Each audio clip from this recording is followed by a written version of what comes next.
நிறைய பேர் கேட்குற கேள்வி என்ன தெரியுங்களா? சார், எனக்கு பயம் நிறையா இருக்குது, என்ன செய்கிறதுனே தெரியல. ஐயோ, நான் கஷ்டப்பட்டு பிஸ்னஸ் பண்ணுறேன், நஷ்டமாயிட்டே இருக்குது அப்படின்னு நீங்கள் உணர்தல் தன்மையோடு இருந்தீங்கன்னா உங்களுக்கு பயம் வந்து கொண்டே இருக்கும். வேலையே எனக்கு கஷ்டமாக இருக்குது, என்ன செய்கிறதுனே தெரியலையே அப்படின்னு நீங்கள் ஒரு கஷ்டப்பட்டுக்கிட்டே ஒரு வேதனையோடு செயல்பட்டுக்கிட்டே இருந்தீங்கன்னா பய உணர்வு அதிகமாகும். ஒரு வீடு வாங்க முடியுமா, நம்மளால் முடியாதா? இல்லை இந்த வீட்டுக்கு இஎம்ஐ கட்டணும், முடியுமா முடியாதா அப்படிங்கிற ஒரு பயம். கார் நம்ம தேவைக்கு வாங்க முடியலையே அப்படிங்கிற ஒரு பயம். அப்புறம் பார்த்திங்கன்னா ஒரு கல்யாணம் செய்யணும் என் பொண்ணுக்கு, மாப்பிள்ளை எப்போ கிடைக்குமா, இல்லை அப்புறம் கிடைக்குமா, இல்லை நான் எதிர்பார்த்த மாப்பிள்ளை கிடைக்குமா அப்படிங்கிற ஒரு பயம். நம்ம மனசு பாதிக்காத அளவுக்கு ஒரு வேலை, ஒரு தொழிலை நம்ம சிறப்பாக செய்யணும். பயத்தை 100% நம்ம தூக்கிடலாம். நிறைய பேர் கேட்குற கேள்வி என்ன தெரியுங்களா? சார், எனக்கு பயம் நிறையா இருக்குது, என்ன செய்கிறதுனே தெரியல அப்படின்னு கேட்குறீங்க. கொஞ்சம் யோசனை பண்ணி பாருங்கள். இந்த வீடியோவில் அந்த பயம் எதனால் வருது, அதை நம்ம எப்படி செயல்படுத்தினா அந்த பயத்திலேருந்து வெளியில் வரலாங்கிறத சிறப்பாக நான் சொல்லியிருக்கேன். அற்புதமாக செயல்படுத்துங்க. செயல்படுத்துறதில் ஏதாவது சந்தேகம் இருந்தால் என்னுடைய வாட்ஸ்அப் நம்பர் 9080274280 வாய்ஸ் மெசேஜ் பண்ணுங்கள். நான் நலமாக ஃப்ரீயாக இருக்கும்பொழுது உங்களோட பேசி அற்புதமாக செயல்படுத்தலாம். கட்டணம்லாம் எதுவும் கிடையாதுங்க. வீடியோக்குள்ளே போகலாம். ஃபஸ்ட்டு நமக்கு காலையில் எந்திரிச்சோன்னு பார்த்திங்கன்னா நிறைய பயம் இருக்கும். பார்த்திங்கன்னா 90% மக்களுக்கு இந்த பயம் இருக்குது. அந்த பயம் எதனால் வருதுங்கிறத ஃபஸ்ட்டு பாருங்கள். ஒன்றா இன்றைக்கி வேலை செய்ய போகிறோம், இந்த வேலை நடக்குமா நடக்காதாங்கிற பயம். ரெண்டாவது, இந்த தொழில் நம்ம செஞ்சிட்ருக்கோம், இந்த தொழிலில் பணம் வருமா வராதா, ஆர்டர் கிடைக்குமா கிடைக்காதா, இன்றைக்கி அவன் கொடுக்குறேன்னு சொல்லியிருக்கான், கொடுப்பானா கொடுக்க மாட்டானா அப்படிங்கிற ஒரு பயம். அடுத்தது, ஒரு இடத்துல பணம் கொடுத்துருப்போம், அவன் பணம் கொடுப்பானா கொடுக்க மாட்டானா அப்படிங்கிற பயம். நம்ம யாருக்காவது பணம் கொடுத்துருப்போம், அவங்க திருப்பி கொடுப்பாங்களா கொடுக்க மாட்டாங்களோங்கிற பயம். அப்புறம் இந்த ஒரு வீடு வாங்க முடியுமா, நம்மளால் முடியாதா? இல்லை இந்த வீட்டுக்கு இஎம்ஐ கட்டணும், முடியுமா முடியாதா அப்படிங்கிற ஒரு பயம். கார் நம்ம தேவைக்கு வாங்க முடியலையே அப்படிங்கிற ஒரு பயம். அப்புறம் பார்த்திங்கன்னா ஒரு கல்யாணம் செய்யணும் என் பொண்ணுக்கு, மாப்பிள்ளை எப்போ கிடைக்குமா, இல்லை அப்புறம் கிடைக்குமா, இல்லை நான் எதிர்பார்த்த மாப்பிள்ளை கிடைக்குமா அப்படிங்கிற ஒரு பயம். இல்லை நமக்கு கல்யாணம் ஆகணும், நல்ல பொண்ணு கிடைக்குமா, இல்லை நல்ல மாப்பிள்ளை கிடைக்குமா அப்படிங்கிற பயம். நமக்கு மரியாதை கிடைக்குமா கிடைக்காதா, நம்ம வேலை செய்கிற இடத்துல இவங்கெல்லாம் இப்படி செய்கிறாங்களே அப்படி செய்கிறாங்களேங்கிற வருத்தம்.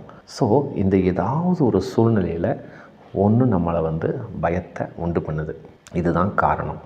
அதாவது இத்தனை சூழ்நிலைகளில் ஏதாவது ஒன்று நம்ம மனசை போட்டு குழப்பிக்கிட்டே இருக்கிறதுனால நம்மளோட செயல்பாடுகள் சரியாக இல்லை. ஸோ இத்தனை காரணங்கள் இருக்குது. ஒரு பய உணர்வு வரத்துக்கு இத்தனை காரணங்கள் இருக்குது. ஓகேங்களா? இப்போது பய உணர்வு நமக்கு தெரிஞ்சிருச்சு. இந்த பயம் இல்லாமல் நம்ம எப்படி வாழ்க்கையில் சந்தோஷமாக இருக்கலாம் அப்படிங்கிறது தான் இந்த வீடியோனுடைய தொகுப்பு. சிறப்பாக வீடியோக்குள்ளே போகலாங்க. ஃபஸ்ட்டு இந்த பய உணர்வு பார்க்குறதுக்கு முன்னால் ஃபஸ்ட்டு நம்ம உடல் நலத்தோடு இருக்கணுங்க. அதுதான் ரொம்ப ரொம்ப முக்கியமானது. உடல் நலத்தோடு இருக்கணும். அப்போ தான் அது ஒரு 50%. அதுக்கப்புறம் தான் அந்த பய உணர்வை தூக்க முடியும். அதுக்கு நம்ம என்ன செய்யலாம்னாங்க, ஃபஸ்ட்டு உடல் நலமாக இருக்கணும்னாங்க, நம்ம எந்த ஒரு வேலை, ஒரு செயல், எதை நம்ம செஞ்சாலும் ரொம்ப அன்பாக, ரொம்ப துணிவோட, ரொம்ப தைரியத்தோட, ரொம்ப நேர்த்தியாக, இயற்கைக்கு ஒத்திசையான வேலையை நீங்கள் செயல்பட்டால் நம்ம உடல் ஃபஸ்ட்டு நலமாக இருக்குங்க. அர்த்தம் புரியுதுங்களா? இந்த இயற்கைக்கு ஒத்திசையானன்னா அர்த்தம் புரியாதவங்க ஆல்ரெடி நான் ஒரு 5 வீடியோ பேக்கேஜ் போட்டிருக்கேன், லிங்க் பண்ணியிருக்கேன், சிறப்பாக பாருங்கள். இயற்கைக்கு ஒத்திசையான வேலை அல்லது தொழிலை செஞ்சானாலே நம்ம உடல்நிலை ரொம்ப நலமாக இருக்கும். சிம்பிளாக அதுக்கு அர்த்தத்தை மட்டும் நான் சொல்லிடுறேன். நம்ம மனசு பாதிக்காத அளவுக்கு ஒரு வேலை, ஒரு தொழிலை நம்ம சிறப்பாக செய்யணும். செஞ்சோன்னா நம்ம உடல் ரொம்ப நலமாக இருக்கும். கொஞ்சம் யோசனை பண்ணி பாருங்கள். நிறைய பேர் இன்றைக்கி ட்ரேடிங் பண்ணுறேன்னு சொல்கிறீங்க. அது நம்ம மனசை பாதிக்குதா பாதிக்கலையா அப்படின்னு அவங்கவுங்க டிசைட் பண்ணிக்கோங்க. அந்த ட்ரேடிங்கே மனசை பாதிக்காத அளவுக்கு நீங்கள் செஞ்சீங்கன்னா அது இயற்கைக்கு ஒத்திசையான தொழில். ஓகேங்களா? ஃபஸ்ட்டு உடல் நலம் ரொம்ப ரொம்ப முக்கியங்கிறது தெரிஞ்சுக்கிங்க. அடுத்தது அந்த பயத்தை பற்றி போகலாங்க. பயத்தை 100% நம்ம தூக்கிடலாம். முக்கியமாக நம்மளோட செயல்பாடுகள் தான் ரொம்ப முக்கியம். ஒரு 2 விஷயத்தை நம்ம பார்க்கலாம். முதல் விஷயம், ஒரு வாழ்க்கையை பற்றிய புரிதல் தன்மை நமக்கு இல்லைங்க. அது இல்லாதனால தான் நம்ம இப்படி பயந்துட்டுருக்கோம். என்ன சார் இப்படி சொல்லிட்டீங்க அப்படின்னா அதுதான் உண்மை. அதாவதுங்க, ஒரு ஆரம்பம், ஒரு முடிவு. நம்ம ஒரு குழந்தையாக பிறக்கிறோம், ஒரு காலகட்டத்தில் நம்ம இறக்குறோம், ஒரு முடிவு ஏற்படுதுங்கிற ஒரு புரிதல் தன்மை நம்மக்கிட்ட இல்லை. அதாவது வாழ்க்கைங்கிறது ஒரு தற்காலிகமானது அப்படின்னு நமக்கு தெரியல. நம்ம என்னமோ ஒரு 1000 வருஷம் 2000 வருஷம் வாழ்கிற மாதிரி ஒரு மனசுக்குள்ளே ஒரு வருத்தம், ஒரு வேதனை, ஒரு துக்கம், ஒரு போட்டி, ஒரு பொறாமையை நிறைய வச்சுக்கிட்டு இருக்கோம். நாளைக்கு எந்திரிச்சா நம்ம எந்திரிப்போமா இல்லையாங்கிறது எனக்கு தெரியாது, உங்களுக்கும் தெரியாது. ஆனால் நம்ம ஒரு போட்டியோட, ஒரு பொறாமையோட அவன் இப்படி இவன் எப்படின்னு சொல்லி வாழ்க்கையை பற்றிய ஒரு புரிதல் தன்மை இல்லாமல் இருக்கிறதுனால தான் அவ்வளோ பயம் நமக்கு இருக்குது. புரியுதுங்களா? ஃபஸ்ட்டு ஒரு வாழ்க்கை தன்மை பற்றி ஒரு புரிதல் தன்மை வாங்க. லைஃப்புங்கிறது வந்துங்க ஒரு ஷார்ட்டஸ்ட் பீரியட். எது வேணால் நடக்கும். இறப்புங்கிறது ஒன்று இருக்குது அப்படிங்கிறத நீங்கள் புரிஞ்சுக்கிட்டால் அந்த ஸ்பேன் வந்து ரொம்ப கம்மி. அதில் நம்ம எப்படி சந்தோஷமாக இருக்கலாம், நம்ம கூட இருக்கிறவங்களும் எப்படி சந்தோஷமாக வச்சுக்கலாம் அப்படிங்கிறத மட்டும் நீங்கள் மனசில் வச்சுக்கிட்டால் இந்த பயம்ங்கிறது நமக்கு இருக்காதுங்க. அடுத்த பாயிண்ட்டு, இதுக்கு சொல்கிறதுக்கு முன்னால் ஒரு கதை எனக்கு ஒரு ஞாபகம் வருது. பானை எல்லாருக்கும் தெரியும். ஒரு கேள்வி கேட்டாங்களாம் அந்த பானைக்கிட்ட, என்ன பானை, நீ மட்டும் வெயில் காலத்தில் கூட வெயிலாக இருந்தால் கூட நீ உள்ள குளிர்ச்சியாகவே இருக்கிற, எப்படி உன்னால் மட்டும் முடியுது அப்படின்னு ஒரு கேள்வி கேட்டாங்களாம். அதற்கு அந்த பானை சொல்லிச்சான், என்னோட ஆரம்பமும் மண்ணு தான், முடிவும் மண்ணு தான், இது எனக்கு தெரிஞ்சதுனால நான் எப்போவுமே கூலாக இருக்கேன் அப்படின்னு சொல்லிச்சான். புரியுதுங்களா? இந்த கதையினோட அர்த்தம் தான் நம்ம வாழ்க்கை. நம்ம வாழ்க்கையும் பார்த்திங்கன்னா ஆரம்பம் என்ன முடிவு என்னன்னு தெரியாமல் என்னமோ ஒரு 2000 வருஷம் நம்ம தான் பெருசாக வாழ்கிற மாதிரி ஒரு சண்டை போட்டுக்கிட்டு ஒரு கோபத்தை, ஒரு வருத்தத்தை, ஒரு வேதனையை, ஒரு பொறாமையை நம்ம வச்சுக்கிட்டே இருக்கிறதுனால தான் நம்ம ஒரு பய உணர்வோடவே இருக்கோம். இது நடக்கலைன்னா என்ன செய்கிறது, அது நடக்கலைன்னா என்ன செய்கிறது, இவன் இப்படி பண்ணிட்டான், அவன் அப்படி பண்ணிட்டான்னு சொல்லி பயத்தோடு இருக்கீங்க. அதை ஃபஸ்ட்டு தூக்கி போடுங்க. வாழ்க்கைங்கிறது ஒரு ஷார்ட்டஸ்ட் பீரியட். அந்த பானை சொன்ன மாதிரி நம்மளோட வாழ்க்கையினோட ஆரம்பமும் முடிவும் நமக்கு தெரிஞ்சாலே ஒரு 60% பயத்திலேருந்து வெளியில் வந்துடலாம். அடுத்தது 2வது விஷயம், உணர்வுகளை பற்றிய ஒரு புரிதல் தன்மை நமக்கு இல்லை. என்ன சார் சொல்கிறீங்கன்னா, நம்மளோட மனசு பார்த்திங்கன்னா செயல்படுறதே பார்த்திங்கன்னா 100% நம்மளோட உணர்வுகள். அந்த உணர்வுகள் வந்து பாசிட்டிவிட்டியாக இருந்தால் தான் நமக்கு பயம் வராது. நம்மளோட செயல்பாடுகள், ஒரு வேலை செய்கிறோம், ஒரு தொழில் செய்கிறோம் அப்படின்னா சூப்பராக இருக்கும். இந்த பாயிண்ட்டை நம்ம புரிஞ்சிக்கிறதே இல்லை. ஸோ அந்த உணர்வுகள் தான் ரொம்ப ரொம்ப முக்கியம். நான் ரொம்ப நல்லவன் அப்படின்னு நீங்கள் வெளியில் என்ன தான் காட்டிக்கிட்டு இருந்தாலும் நம்ம மனசில் நம்மளோட உணர்வுகள் பாசிட்டிவிட்டியாக இருந்தால் மட்டும்தான் நம்ம தேவைகளை நம்ம நிறைவேற்றிக்க முடியுங்கிற புரிதல் தன்மை இல்லாமல் நம்ம செயல்பாடுகள் செய்கிறோம். ஸோ இந்த 2 விஷயங்களை புரிஞ்சுக்கிட்டிங்கன்னா நம்ம வாழ்க்கையில் சிறப்பாக அந்த பய உணர்வு இல்லாமல் அற்புதமாக செயல்படுத்தலாம். ஸோ எப்போவுமே கூலாக இருங்க. அந்த பானை கதை ஞாபகம் வச்சுக்கோங்க.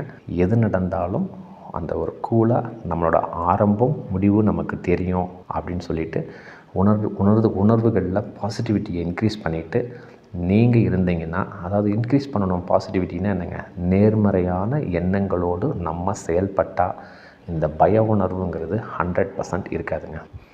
இவ்வளோ தான் ஃபார்முலா. அந்த பானை கதையை ஞாபகம் வச்சுக்கோங்க. அந்த மாதிரி நீங்கள் செயல்பட்டால் பயம்ங்கிறதே கொஞ்சம் கூட நம்ம மனசில் இருக்காது.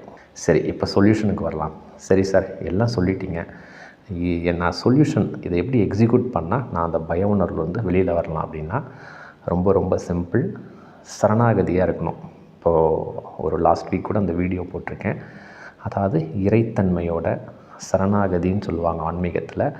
இறைத்தன்மையோட பிரபஞ்சத்தின் ஒன்றி அந்த பிரபஞ்சத்தோட கனெக்டாக இருந்தாலே இந்த பயம்ங்கிறது வராது. நிறைய பேர் அந்த வீடியோ போட்டவொடனே எனக்கு ஃபோன் பண்ணியே கேள்வி கேட்டாங்க. சார், இறைவன் என்பவர் யார் அப்படின்னு ஒரு கேள்வி கேட்குறீங்க. இறைவன் இருக்கா இல்லையா அப்படின்னு கேள்வி கேட்டீங்க. இதை பார்த்துட்டு அதை எப்படி செயல்படுத்துறதுங்கிறத நான் உங்களுக்கு சொல்கிறேன். அதாவதுங்க, ஒரு 2 பிரிவினர் இருக்காங்க. இந்த பக்கம் கொஞ்சம் பேர் இருக்காங்க, இந்த பக்கம் கொஞ்சம் பேர் இருக்காங்க. இந்த பக்கம் இருக்கிறவங்களாம் என்ன சொல்கிறாங்க, இறைவன் என்பவர் இருக்காங்க அப்படின்னு சொல்கிறாங்க. எதனால் சொல்கிறாங்க, அவங்க இறைவனை பார்த்ததில்லை, ஆனாலும் இறைவன் என்பவர் இருக்காங்க அப்படின்னு சொல்கிறாங்க. ஒரு நம்பிக்கையின் அடிப்படையில் சொல்கிறாங்க. இதே இந்த பக்கம் ஒருத்தர் இருக்கிறாங்க, நிறைய பேர் இருக்காங்க. அவங்களும் என்ன சொல்கிறாங்க, நாங்கள் இறைவனை நேராகவே பார்த்ததில்லை, இறைவன் மேலே எங்களுக்கு நம்பிக்கை இல்லைன்னு சொல்லி இவங்களும் நம்பிக்கையின் அடிப்படையில் தான் இறைவன் இல்லை அப்படின்னு சொல்கிறாங்க. ஸோ 2 பேருமே, 2 பிரிவினருமே இறைவன் இருக்குன்னு சொல்கிறவங்களும் இறைவன் இல்லைன்னு சொல்கிறவங்களும் ஒரு நம்பிக்கையின் பேரில் தான் சொல்கிறாங்க. இது உண்மையா? இந்த பாயிண்ட் கிளியர் ஆகிடுச்சு. என்னை பொறுத்த வரைக்கும் இறைவன் என்பவன், கடவுள்னா என்ன, இறைவன்னா என்னென்னா, சிம்பிளாக சொன்னால் நமக்கு மேலே ஒரு சக்தி இருக்குங்க.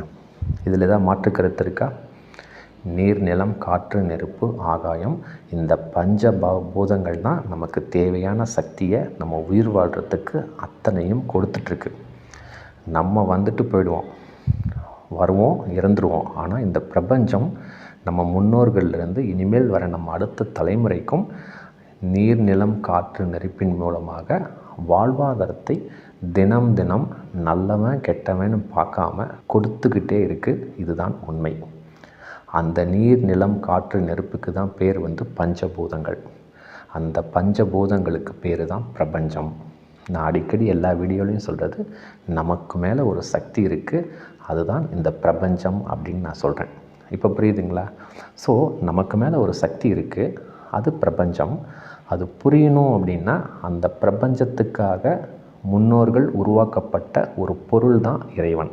இப்போ புரியுதுங்களா? ஸோ இறைவன் ஈக்குவல் டு பிரபஞ்சம். புரியுதுங்களா?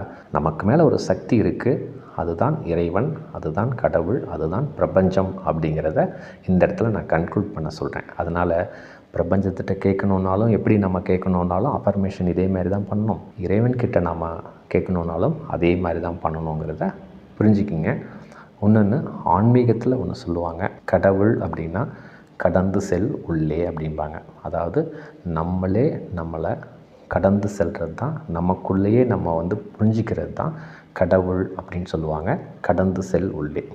இப்போ எல்லாத்தையும் பார்த்திங்கன்னா ஏதோ ஒரு சக்தி நமக்கு மேலே இருக்குது, அதுதான் நம்மளை படைச்சிருக்கு, நம்மளோட செயல்பாடுகளை கண்காணிக்குது, நம்ம செயல்பாடுகளுக்கு நம்ம உயிர் வாழ்கிறதுக்கு அத்தனை அம்சங்களையும் கொடுத்துட்ருக்கு. அதை நீங்கள் இறைவன்னு சொல்லலாம், கடவுள்னு சொல்லலாம், பிரபஞ்சம்னு சொல்லலாம், இயற்கைன்னு சொல்லலாம், யூனிவர்ஸ்ன்னு சொல்லலாம். உங்களுக்கு எது பிடிக்குதோ அதை நீங்கள் சிறப்பாக செயல்படுத்துங்க. ஸோ நமக்கு மேலே ஒரு சக்தி இருக்குது, அது கேட்டால் அத்தனையும் கொடுக்கும் அப்படிங்கிறது தான் நம்பிக்கை. அது பிரகாரம் தான் நம்ம உயிர் வாழ்ந்துட்டுருக்கோம் அப்படிங்கிறத இந்த இடத்துல தெரியப்படுத்த விரும்புகிறேன். அதனால் இறைவன் என்பவர் யாருன்னா எனக்கும் தெரியாது, என்னோடய புரிதல் தன்மையை நான் உங்களுக்கு சொல்லியிருக்கேன். சிறப்பாக புரிஞ்சவங்க தெரிஞ்சுக்கங்க. ஸோ இந்த இறைத்தன்மை அல்லது இந்த பிரபஞ்ச சக்தியை நம்ம எப்படி அடைஞ்சால் இந்த பய உணர்வு இல்லாமல் இருக்கலாம் அப்படிங்கிறது தான் இந்த கன்க்ளூஷன் பார்ட். சிறப்பாக வீடியோக்குள்ளே போகலாங்க. இப்போ இறைவன்னா என்ன, கடவுள்னா என்ன, பிரபஞ்சம்னா என்னங்கிறத நம்ம தெரிஞ்சுக்கிட்டோம். இந்த பிரபஞ்சத்தோடு கனெக்ட் ஆகிடணும். நம்மளோட வேலைகள், நம்மளோட செயல்பாடுகள், நம்மளோட தேவைகள் அத்தனையும் இந்த இறைவன்கிட்ட சரண்டர் பண்ணிடணும். இல்லை இந்த இறைவன் எனக்கு சிறப்பாக செஞ்சிட்ருக்கிறாருங்கிற ஒரு நம்பிக்கை தன்மையை நம்ம மனசில் வச்சுக்கணும். இவ்வளோதாங்க. இப்போ ஃபார் எக்ஸாம்பிள் நம்ம ஒரு தொழில் செஞ்சிட்ருப்போம், அந்த தொழிலில் நஷ்டமும் வரும், லாபமும் வராது, என்ன செய்கிறதுன்னு தெரியல அப்படின்னு நம்ம செஞ்சிட்ருப்போம். அதனால் ஒரு பயம் உண்டாகும். அந்த நேரத்தில் ஒரு அஃபர்மேஷன் போடுங்க, இறைவன் அருளால் நான் சந்தோஷப்படுற மாதிரி எனக்கு ஒரு அற்புதமான தொழில் இந்த இறைவன் அல்லது இந்த பிரபஞ்சம் எனக்கு கொடுத்துருக்கு, நல்ல வருமானம் வந்துட்டுருக்கு, நான் ரொம்ப சூப்பராக செஞ்சிட்ருக்கேன், நான் ரொம்ப சந்தோஷமாக இருக்கேன், இறைவனுக்கு நன்றி அப்படின்னு நீங்கள் சொன்னீங்கன்னா அந்த பிரபஞ்சம் நமக்கு மேலே இருக்கிற சக்தி ஒன்றா அந்த தொழிலை பூஸ்டப் பண்ணி கொடுக்கும், இல்லைன்னா நமக்கு வேறு தொழிலை காட்டும். புரியுதுங்களா? அப்போ நமக்கு பய உணர்வு இருக்காது. நீங்கள் எப்போ அந்த பய உணர்வு இருந்துக்கிட்டே அந்த தொழிலை செஞ்சீங்கன்னா அந்த உணர்வுகளினுடைய வெளிப்பாடுகள் தான் அந்த பயம். என்ன ஆகும்னா அந்த தொழில் உங்களுக்கு லாபம் வரணுன்ட்டு இந்த இயற்கை அல்லது இந்த இறைவன் அந்த ஒரு கஸ்டமர்ஸை அந்த பணத்தை கொடுக்க வந்தாலும் நம்மளோட உணர்தல் தன்மையினால் உணர்வுகள் நெகட்டிவிட்டியாக இருக்கிறதுனால அந்த தொழிலில் நமக்கு நஷ்டம் ஆகிடும். இப்போ புரியுதுங்களா? ஸோ நமக்கு என்ன தேவைகள் அப்படிங்கிறத இறைவனிடத்தில் சரணாகதியாகி இல்லை இறைத்தன்மை தான் நமக்கு எல்லாம் கொடுத்துருக்குன்னு ஒரு நம்பிக்கை தன்மையை இருந்து நம்ம பாசிட்டிவாக அஃபர்மேஷன் பண்ணிங்கன்னா சிறப்பாக நடக்கும். பார்த்திங்கன்னா இப்போ படிச்சிடுறோம், இல்லை ஒரு வேலை செய்கிறோம், அந்த வேலை உங்களுக்கு ஒரு திருப்தியாக இல்லை, அந்த வேலையை சரியாக செய்யவும் முடியல. என்ன நமக்கு மனசுக்கு தோணுன்னா, இன்னொரு வேலை கிடைச்சா பரவாயில்ல, இந்த வேலையை செய்ய முடியல அப்படிங்கிற குழப்பங்கள் நம்ம மனசில் தோன்றிக்கிட்டே இருக்கும். ஒரு பய உணர்வு ஏற்பட்டுரும். இந்த வேலை என்னடா இப்படி இருக்கே, அப்படி இருக்கே அப்படின்னு ஒரு பய உணர்வு தோன்றும். நான் என்ன சொல்கிறேன்னாங்க, அந்த வேலையை சிறப்பாக செஞ்சுக்கிட்டே அந்த பொறுப்பை இறைவன்கிட்ட அல்லது இந்த யூனிவர்ஸ் கிட்ட அல்லது இந்த பிரபஞ்சத்துக்கிட்ட கொடுங்க. எப்படி கொடுக்கலாம்? நான் சந்தோஷப்படுற மாதிரி எனக்கு ஒரு அற்புதமான வேலை, நல்ல வருமானத்தோட இந்த பிரபஞ்சம் சிறப்பாக கொடுத்துருக்கு. நான் நலமாக செஞ்சிட்ருக்கேன். நான் ரொம்ப சந்தோஷமாக இருக்கேன் அப்படின்னு சொல்லுங்கள். ஒன்றா அந்த வேலையே இன்னும் சிறப்பாக ஒரு டியூனப் ஆகும். இல்லைன்னா அந்த வேலையை விட்டு வேறு வேலைக்கு நம்ம போவோம்.